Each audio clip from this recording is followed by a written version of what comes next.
Hey, you delicious and magical human. Welcome to episode 82. If this is your first time here, halala, welcome. I promise to break your virginity ever so gently. And if you are coming back, welcome back, you brave and wise human. So today I'm being called to just maybe pull a card from my little Doodle Deck over here, which is still a work in progress. But I have actually run out of ink.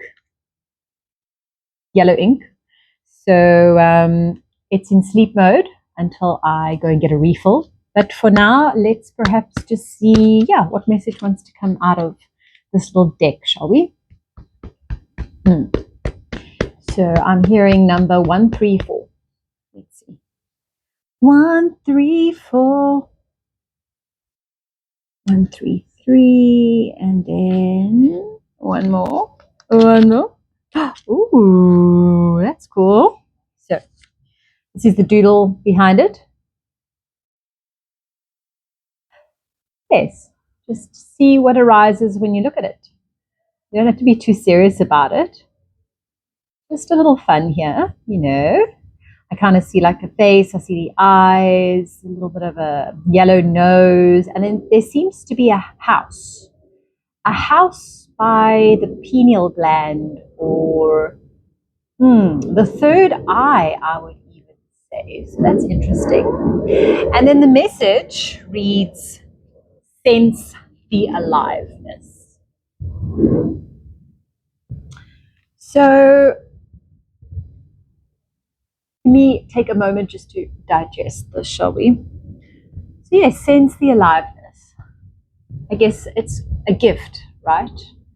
A gift of being alive, a gift of living life, the gift of breathing, the fullness of the breath, the inhalation and the exhalation.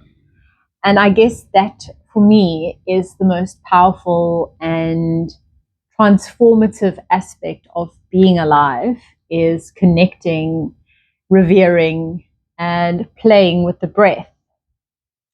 And there was a really powerful little quote that I shared yesterday when I made yesterday's recording, which was actually all about 3-part breathing.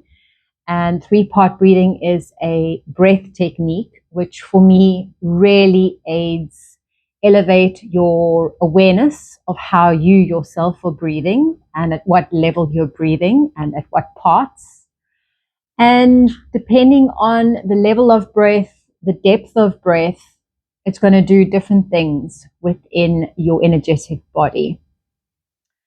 And I guess for me, the quote that really was quite powerful at the end was where I said, are you breathing for your body, or is your body breathing for you? So yes, are you conscious of when you're breathing, or are you unconscious and your body's actually breathing for you? And no two are wrong or right. It's just simply what is. I guess where I'd recommend leaning in would be to become a little bit more playful and observant of when each of those two aspects and elements are coming to the forefront in your life. And I do feel that yesterday's message really ties in beautiful with this whole aspect of sense the aliveness. And as I'm seeing this and I'm seeing the boldness that is the S, I really am reminded of how being alive and feeling life's aliveness is another sense. Like we have 5, 6, I believe we've got a lot more than 5 senses. But yes, I believe kind of tapping into the breath. Breath for me is another sense. It's like it's no different than using the eyes, using the tongue, using the nose to smell, using the fingers to touch. Like the breath is another sense. It's the sense of connecting to your nervous system. How you breathe will tell you everything and anything about the state that your nervous system is in. If you're breathing really short and shallow, you're generally more in a fight or flight response.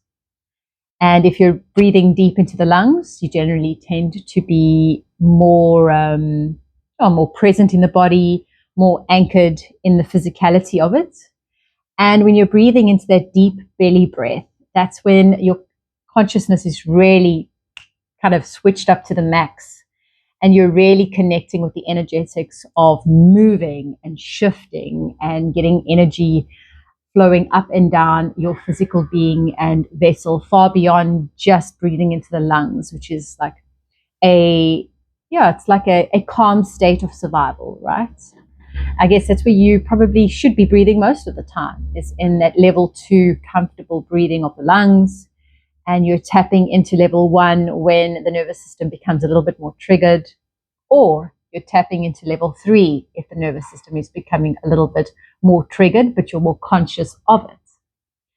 So I really do feel, and I love this card because it's just given me like greater clarity. So as I've been explaining this, there's new insights that have been unveiling and revealing themselves to me beyond and above what I shared yesterday.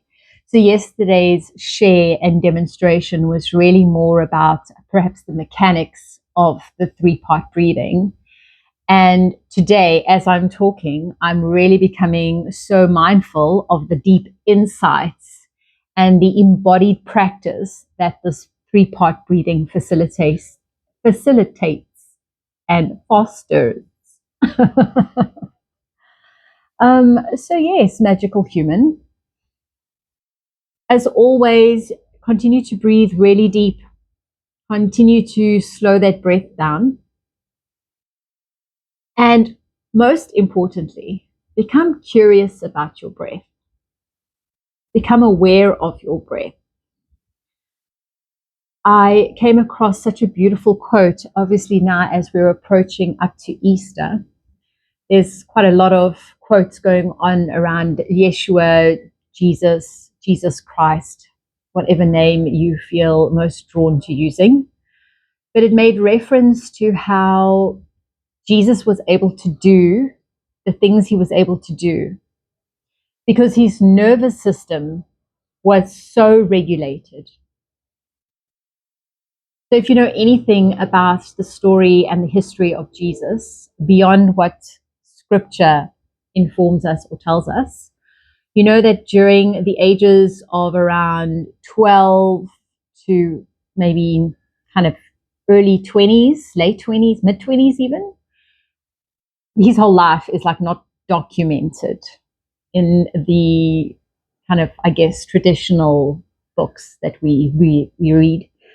But if you go down that rabbit hole and you take to the Gnostic texts, you'll realize that there's actually quite a lot of information and detail about his life between those ages, where he went traveling through India, through Middle East. He even made it as far as the Far East to learn all of these modalities and these powerful techniques of yoga, breath work, meditation, vipassana, all these ancient and really old practices that were being practiced by, I guess people would call them alternate healers.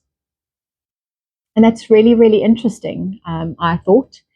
And when I saw that quote around how Jesus was able to do the miracles and do the things he was able to do, heal the sick,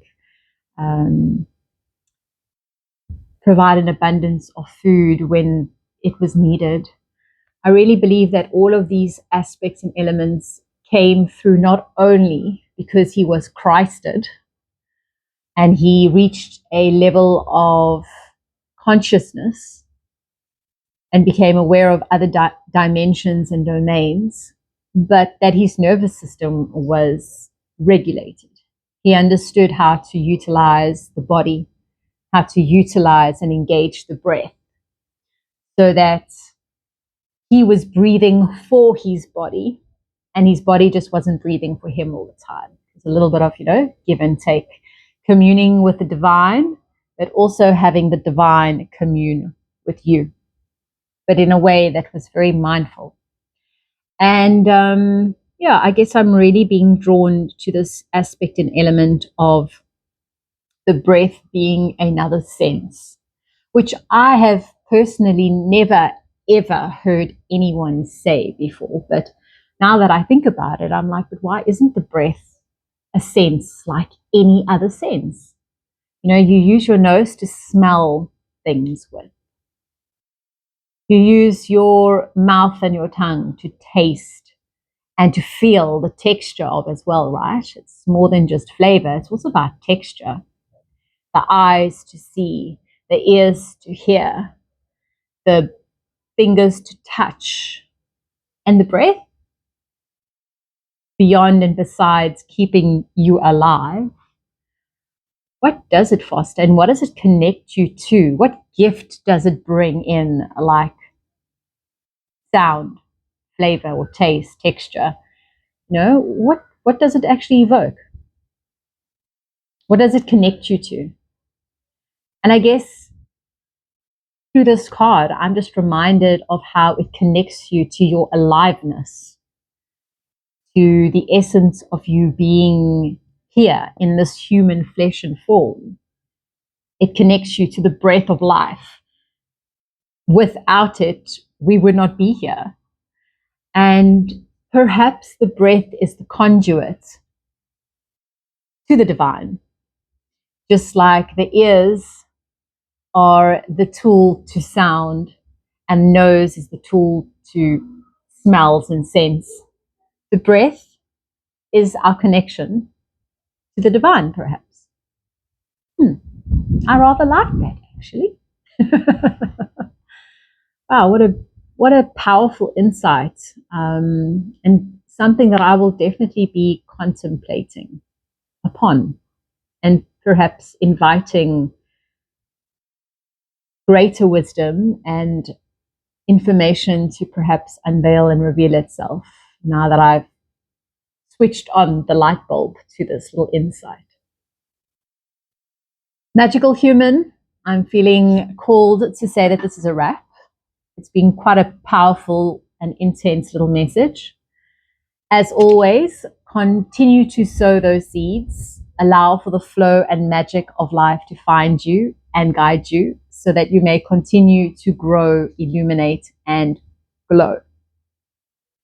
Until tomorrow's episode, stay delicious as always, and go out and do something a little bit extra special for yourself. If not today, tomorrow morning, I don't know, get a croissant or a delicious cappuccino or whatever floats your boat. So yes, much love. Until tomorrow. Cheers.